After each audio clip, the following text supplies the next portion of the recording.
మన జిమ్లో కానీ ఇంకో చోట కానీ ఎక్కడైనా కానీ ఒక హ్యూమన్ అనేవాడు, మనిషి అనేవాడు డిసిప్లిన్ ఉండాలండి. ఫస్ట్ ఎప్పుడైతే డిసిప్లిన్ లోపించిందో ఆ వ్యక్తి ఎదుగుదలకి బ్రేక్ పడినట్టే.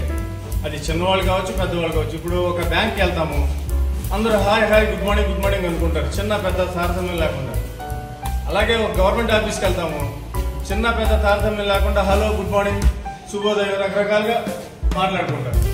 కానీ మన జిమ్లో చూసింది ఏంటంటే, నేను ఎవరికెవరో హాయ్ చెప్పుకోరు, పెద్దవాళ్ళకి చిన్నవాళ్ళు గుడ్ మార్నింగ్ చెప్పరు, ఏమీ చెప్పరు. తర్వాత డిసిప్లిన్ అంటే ఇంకోటి ఏంటంటే, చేసిన వెయిట్స్ అక్కడ పెట్టకుండా చేసేసి వదిలేసి వెళ్ళిపోతే సతటం అనేది మాకు పెద్ద విషయం కాదు. కానీ ఆ చేసిన ఆ బాడీతోనే ఆ వెయిట్స్ని కూడా పెట్టడం వల్ల అది కూడా మజిల్ ఎక్సర్సైజ్ అవుతుంది. అది కూడా చిన్న విషయాన్ని కూడా తెలుసుకోలేకపోతున్నారు మన జిమ్లో.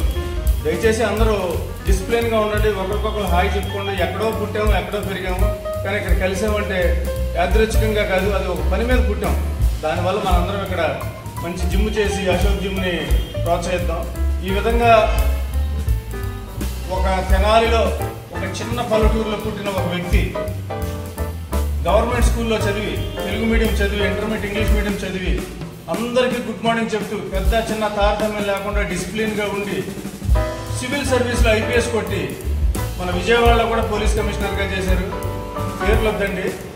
ఆ విధంగా మనం డిసిప్లిన్గా ఉంటే ఎంత ఎదుగుతామనేది మీకే తెలుస్తుంది. ఈ అవకాశం ఇచ్చిన అశోక్ జిమ్ టీమ్కి ధన్యవాదాలు. Thank you.